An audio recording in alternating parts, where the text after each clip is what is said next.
Fala galera, então estamos de volta para o nosso segundo bloco da aula de classes gramaticais. Só frisando, já vimos as 6 primeiras. A gente viu o substantivo, o adjetivo, o numeral, o pronome e o artigo e também nós vimos o verbo. Então, 6 aí. O verbo, a classe mais variável de todas, vimos o porquê. As outras 5, o substantivo no meio mandando e as outras 4 na periferia só obedecendo. Portanto, numeral, adjetivo, artigo e pronome obedecem ao substantivo. Beleza. Agora a gente vai para as 4 invariáveis. E, meu companheiro, agora chegou o momento de estudar principalmente o conceito de cada classe gramatical. Então acompanha aqui comigo, ó. Nós temos as 4: preposição, interjeição, conjunção e advérbio. É muito importante saber para que serve cada classe. A primeira aqui, ó, a gente tem uma preposição. Para que serve a preposição? Serve para ligar palavras. Quaisquer palavras. Esta é a função da preposição. Agora, além da preposição, tem alguma outra classe aqui que também faz a ligação? Tem a conjunção. A conjunção serve para ligar orações. Mas ela liga apenas orações? Não, ela liga também palavras. Então, ó, liga orações e palavras. Mas são quaisquer palavras? Não. Para isso já serve a preposição. A conjunção liga palavras de mesma função sintática. Então, vamos lá. Então, aqui é o seguinte, galera. Na prova, essas duas classes caem muito? Caem. A preposição cai basicamente na parte de regência, tanto verbal quanto nominal, para o camarada perguntar que tipo de preposição tem ali. Se é a preposição a, se é a preposição de, se é a preposição para, se é a preposição com e por aí vai. Geralmente o camarada trabalha tentando te ludibriar com o português que você usa no dia a dia, no cotidiano. Então, por exemplo, ele vai pegar verbos que normalmente a gente utiliza de forma equivocada e vai colocar na prova. Exemplo, o verbo chegar. No dia a dia, a gente fala errado. A gente usa o português informal, na verdade. A gente usa o verbo chegar com a preposição em. Então, eu digo que eu cheguei em casa, que eu cheguei na escola, que eu cheguei no trabalho. Mas, para a prova, eu tenho de utilizar o português padrão, o português culto da língua portuguesa. E o verbo chegar trabalha, na verdade, com a preposição a. Então, eu cheguei à casa, eu cheguei ao colégio, eu cheguei ao curso, eu cheguei ao trabalho. Então, ele vai colocar assim: Pedro chegou em Cuiabá. E vai perguntar, dentre as opções, qual é aquela que está certa ou errada. Pô, Pedro chegou em Cuiabá, está errado. Porque, na verdade, Pedro chegou a Cuiabá. Beleza? Tranquilo? Ele também pode trabalhar, diante da preposição, os valores semânticos. A preposição não tem valor semântico nela. Ela é esvaziada de sentido. Na verdade, o valor semântico da preposição estará no contexto ao qual ela faz parte. Então, por exemplo, a preposição com.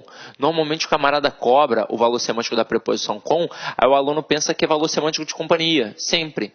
Mas só vai ser se aquele contexto demonstrar. Eu digo, por exemplo, Paulo saiu com Pedro para tomar uma cerveja. Então, realmente, o Paulo saiu na companhia de Pedro para tomar uma cerveja. Então, é valor semântico de companhia.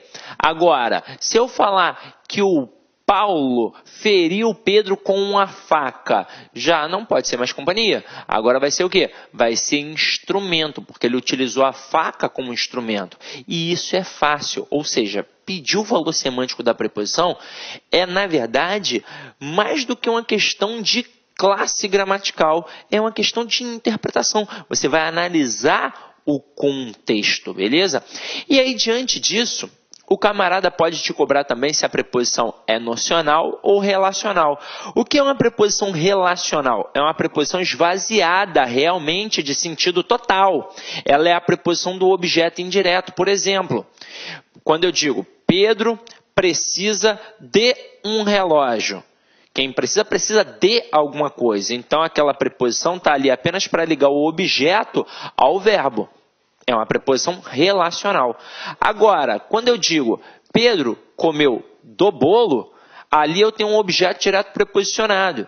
Então, este termo, esta preposição que está ali, a preposição de, ela serve para indicar um valor semântico partitivo. Então, já que ela possui um valor semântico, eu a chamo de preposição nocional.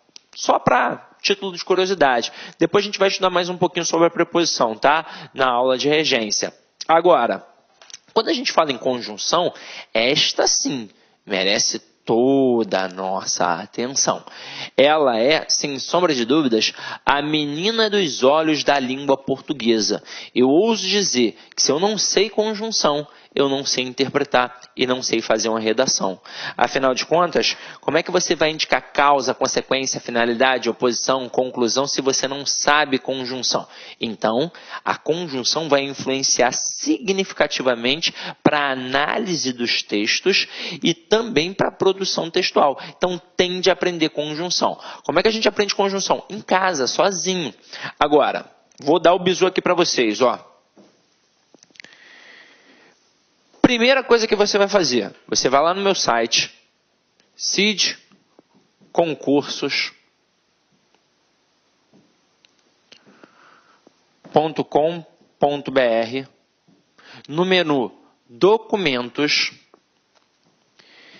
e você vai baixar gratuitamente para o seu computador o material de conjunções. Detalhe, não só tem esse material, tem outros também.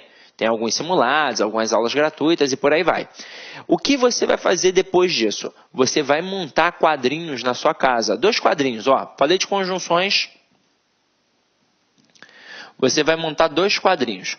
Um quadrinho com as conjunções coordenativas e outro quadrinho com as conjunções subordinativas adverbiais. Nós temos 5 conjunções coordenativas e 9 conjunções subordinativas adverbiais. No total de 14. Aí você pode até pensar assim, mas é tranquilo, são só 14 termos. Não são 14 termos, são 14 valores semânticos. Pega a adversativa, por exemplo, eu tenho mais, porém, todavia, entretanto, contudo, no entanto, e por aí vai. Então eu estou falando de basicamente quase 100 elementos. Ninguém grava quase 100 elementos de uma hora para outra. Então o que você vai fazer? Você vai pegar o material de conjunções que tem lá no site e eu botei assim tintim por tintim. Botei a conjunção, por exemplo, conjunção aditiva, indica acréscimo, soma, adição, principais conjunções, e, nem, mas também, como também, e exemplos. Então eu fiz isso para você ter um material de qualidade sem se preocupar, será que aquele material da internet é válido? Será que aquele livro para concurso público é válido? Então já coloquei o material para vocês. Aí vocês vão copiar as 5 conjunções, tem que copiar, tá? Não é imprimir e colar não adianta.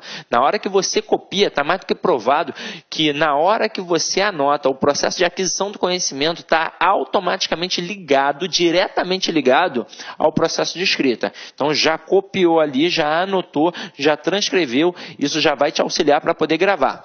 Depois o que você vai fazer? Você vai pegar esta folha de cartolina e vai colar num local que você visualize sempre. No quarto, na sala, na cozinha, no teto do banheiro, não sei.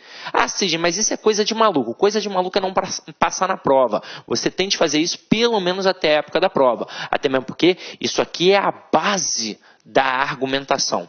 Desses 14 valores semânticos aqui, 12 são individualizados e 2 possuem um valor conjunto, que é a verdadeira base da argumentação. Quer ver? Vou mostrar a vocês.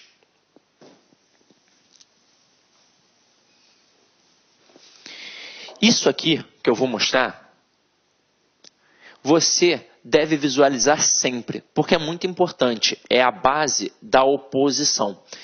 Dentro da oposição, você tem a conjunção adversativa e você tem a conjunção concessiva. Lembrando que a adversativa é coordenada e a concessiva é subordinativa adverbial. Se as duas indicam oposição, alguma diferença tem de ter entre elas. A concessiva, ela serve para enfatizar e a concessiva, ela serve para minimizar. Aí você vai falar, pô, Cisne, não estou entendendo nada até agora. Então vamos lá, ó. Se serve para enfatizar, serve para deixar argumento forte. Se serve para minimizar, serve para deixar argumento fraco. Vou fazer duas pequenas analogias aqui com vocês, para que vocês possam entender. Uma na base da brincadeira e outra mais séria. Então vamos lá. Anotou aí? Eu vou colocar aqui os exemplos, tá? Primeiro exemplo é na base da brincadeira. Imagina você que está em casa, solteira, sofrendo, querendo um namorado, já colocou o Santo Antônio de cabeça para baixo e não arrumou nada. Aí eu falo, ó, eu tenho a solução dos teus problemas. Eu tenho um amigo para te apresentar. Aí na hora, é óbvio, você vai falar assim para mim, poxa, Cisne, mas como é que ele é? Você vai querer saber como é que o cara é. Ou você vai vir com aquele papinho, aquela conversa fiada, não, agora eu sou concurseira, não quero não. Mentira, é porque não está chovendo na tua horta, porque se estivesse chovendo, você não ia ver com esse papo. Então vamos lá. Falei que tem um amigo para te apresentar, aí você vai querer saber como é que o cara é, se ele é bonito, se não é, coisa e tal. Se eu falar que o cara tem o corpinho do Brad Pitt em Troia e o rostinho do Reinaldo Gianecchini, você vai falar, opa, eu quero agora. Mas meu amigo, infelizmente, não é assim. O meu amigo, ele é feio. Aí você vai falar, pô, assim, eu já estou solteira porque eu estou escolhendo, né? Eu não quero um cara feio. Vou continuar a frase. Ele é feio, mas é rico. E agora ficou ou não ficou interessante? Você pode até falar assim para mim, ah, Cisne, mas eu não sou interesseira. Mas há de concordar comigo que é melhor um feio rico que um feio pobre, não é? E aí se liga só aqui agora. Como eu coloquei o mais é uma conjunção adversativa. Ela serve para enfatizar um argumento. Consequentemente, se eu enfatizo este argumento, eu minimizo o outro. Então não importa que ele é feio, importa que ele é rico e você vai pegar. Agora, eu poderia colocar assim, ó, ele é rico, mas é feio. Eu continuei utilizando uma conjunção adversativa. As duas frases indicam oposição, as duas frases têm adversativas. Só que agora eu coloquei a adversativa do lado do feio. Então enfatizei a feiura e minimizei o quê? A riqueza. Então tudo bem que ele é rico, mas ele é tão feio, horroroso, que não tem como pegar. E agora, olha que interessante. A questão de conjunção não faz você acertar apenas a questão de conjunção, a questão que a gente chama de coesão sequencial. Ela faz você acertar a questão de reescrituras de frases, ela faz você acertar a questão de pontuação, ela faz você acertar a questão de classificação de oração, sem contar que ela auxilia na produção textual, no processo de coesão sequencial. Então, é muito importante para você deixar de lado. Quer ver? Olha na base da interpretação. Lembra que no início da aula, lá no início do primeiro bloco, eu falei de compreensão e de interpretação? Portanto, as duas frases aqui, em relação à compreensão, elas são idênticas. O meu amigo é feio e rico nas duas. Agora, em relação à interpretação, elas são diferentes. E como é que você consegue perceber isso? Com o teu conhecimento de mundo. Detalhe, não é um conhecimento de mundo muito vasto, é um conhecimento de mundo especificamente gramatical. Foi a conjunção que permitiu você saber isso.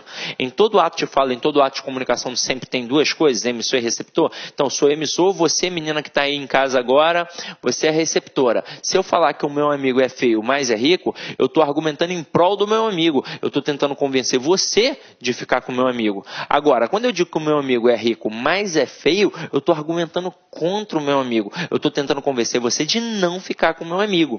Agora, pega na base da seriedade, para a gente saber se a mídia, se o jornal manipula ou não manipula a gente. Eu só preciso saber isso aqui. É isso aqui que a mídia utiliza. Então, se o jornal for contra o governo, ele não vai expor as claras. Ele vai fazer de forma velada na língua portuguesa. Se eu domino, eu filtro o que é bom e o que é ruim. Se eu não dominar, eu viro massa de manobra. Então o camarada coloca assim, ó. Os juros caíram, mas os preços continuam altos. Na hora que ele coloca assim, o que fica na cabeça do povo? Que o preço está alto. Olá, meus amigos, minhas amigas. E aí, gostou da aula do nosso grande professor? Top de linha, não é isso? Olha só, essa aula é apenas uma aula demonstrativa. Essa aula aí significa 30% da aula total. é apenas para você conhecer a qualidade dos nossos professores. Você quer fazer o nosso curso super atualizado, focado no concurso, aliás, no processo seletivo da Secretaria de Assistência Social do município de Cuiabá 2018. Este nosso curso online para o processo seletivo tem 86 horas e 92 aulas. 92 aulas, você vai poder assistir o restante dessa videoaula e mais as 92 aulas. E, além disso, você tem 60 dias de prazo. Durante esse prazo, você pode assistir quantas vezes quiser e na hora que desejar. Professor, qual que é o investimento? Melhor custo-benefício do mercado, uma grande ajuda que você vai ter. Apenas 10 parcelas de R$25. É isso mesmo, 10 parcelas de R$25. Aqui no Lá Concursos, nossos preços aí são bastante promocionais, porque nós trabalhamos com a ideia da socialização do conteúdo e do conhecimento pela internet. Bacana, pessoal? Então, espero vocês aqui na Lá Concursos. Vocês podem ter certeza que vai ser a sua melhor preparação para esse processo seletivo. Fui, te espero vocês. Tchau, tchau.